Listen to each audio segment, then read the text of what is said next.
നെറ്റ്ഫ്ലിക്സിൽ പുതുതായിട്ട് റിലീസായ ഒരു ക്രൈം ത്രില്ലർ സീരീസ് കണ്ടു. Someone has to know. Thriller എന്നതിനേക്കാൾ ഒരു ക്രൈം ഡ്രാമയാണെന്ന് പറയാം. ഇത് യഥാർത്ഥ സംഭവങ്ങളെ ബേസ് ചെയ്തിട്ടുള്ള ഒരു സീരീസ് ആണ്. ഒരു ട്രൂ ക്രൈം സീരീസ് ആണ്, പക്ഷേ ഡോക്യുമെന്ററി അല്ല. ഒരു സ്ക്രിപ്റ്റ് ബേസ് ചെയ്തിട്ടുള്ള നിറയെ ആക്ടേഴ്സ് ഒക്കെ അഭിനയിച്ചിട്ടുള്ള ഒരു സീരീസ് തന്നെയാണിത്. ഇത് ചിലിയിൽ നിന്നുള്ള ഒരു സീരീസ് കൂടിയാണ്. അപ്പോൾ ഇന്ന് ഇതിനെക്കുറിച്ച്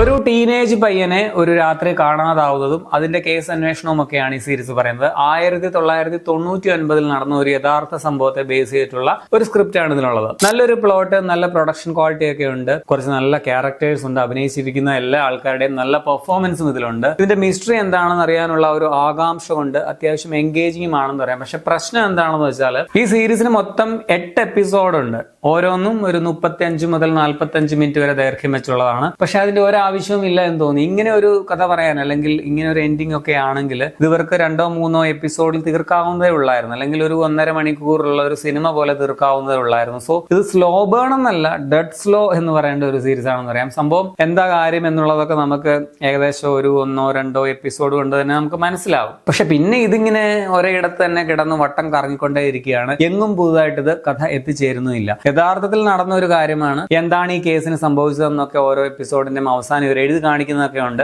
അതെല്ലാം ഓക്കെയാണ്.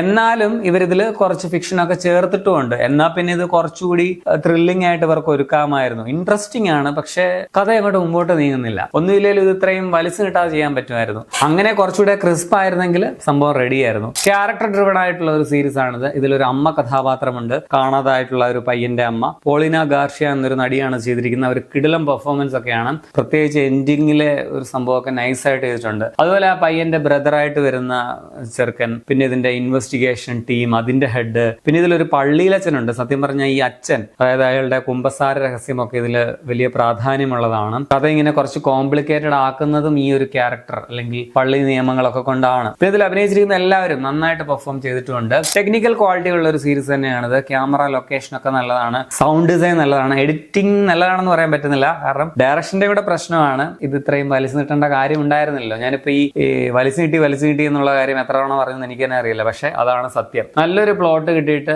നല്ല കുറച്ച് പെർഫോമൻസ്, നല്ല ക്യാരക്ടേഴ്സും ഒക്കെ കിട്ടിയിട്ടും വേണമെങ്കിൽ ഒരു മെമ്മറീസ് ഓഫ് മർഡർ ലെവലിലൊക്കെ കൊണ്ടുപോകാമായിരുന്ന ഒരു സംഭവമായിരുന്നിട്ടും പക്ഷെ ഇവര് ഈ ഒരു കഥ വളരെ സ്ലോ ആയിട്ട് അവതരിപ്പിച്ച് നമ്മളെ മുഷിപ്പിച്ച് കളഞ്ഞ ഒരു സീരീസ് ആണിത്. അങ്ങനെയാണ് എനിക്ക് തോന്നിയത്. മൊത്തത്തിൽ ഒരു തൃപ്തിയും തരാതെ പോയ ഒരു ക്രൈം ഡ്രാമയായിട്ടാണ് തോന്നിയത്. പ്ലോട്ടും ക്യാരക്ടേഴ്സും ഒക്കെ ഇഷ്ടപ്പെട്ടിട്ടും ഇൻട്രസ്റ്റിംഗ് ആയിട്ടും സീരീസ് എനിക്ക് ഇഷ്ടപ്പെട്ടില്ല എന്നുള്ളതാണ് സത്യം. അതുകൊണ്ട് തന്നെ എനിക്കിത് റെക്കമെൻഡ് ചെയ്യാൻ പോലും തോന്നുന്നില്ല. പക്ഷെ ഇത് ഭയങ്കരമായിട്ട് ഇഷ്ടപ്പെടുന്ന ഒരു ഗ്രൂപ്പ് ഓഫ് ഓഡിയൻസ് ചിലപ്പോൾ ഉണ്ടാവാനുള്ള സാധ്യതയുണ്ട്. അവർക്ക് ചിലപ്പോൾ ഇത് വർക്കാകുമായിരിക്കും. സാധാരണ അത്യാവശ്യം സ്ലോ ബേൺ ആയിട്ടുള്ള ത്രില്ലേഴ്സ് ഒക്കെ കാണുന്നത് എനിക്ക് തീരെ വർക്കായില്ല എന്നുള്ളതാണ് സത്യം. താല്പര്യമുള്ളവർക്ക് അപ്പോൾ ഇത് കണ്ടു നോക്കാം. നെറ്റ്ഫ്ലിക്സിലുണ്ട്. സ്പാനിഷ് ആണ് ഇതിന്റെ ഒറിജിനൽ ലാംഗ്വേജ്. ഇംഗ്ലീഷ് ഡബിംഗ് ഉണ്ട്, പക്ഷേ വേറെ ഇന്ത്യൻ ഭാഷകളിലൊന്നും, അതായത് തമിഴ്, ഹിന്ദി ഡബിംഗ് ഒന്നും ഇല്ല. എനിക്ക് തോന്നുന്നു ഈ സീരീസ് ഇതുവരെ അധികം ആൾക്കാർ കണ്ടിട്ട് പോലും ഇല്ലെന്ന് തോന്നുന്നു. ആരും റിവ്യൂ പോലും ചെയ്തിട്ടില്ല. പിന്നെ ഇതിൽ ചെറിയ ചില വയലൻസ്, ചെറിയ സെക്ഷൽ സീൻസ് ഒക്കെ ഉള്ളതുകൊണ്ട് ഒരു 18+ സീരീസ് ആണെന്ന് പറയാം. അപ്പോൾ നിങ്ങൾ ഈ സീരീസ് കണ്ടുള്ളവരാണെങ്കിൽ നിങ്ങളുടെ അഭിപ്രായം കമന്റിൽ രേഖപ്പെടുത്തുമല്ലോ. ശരി.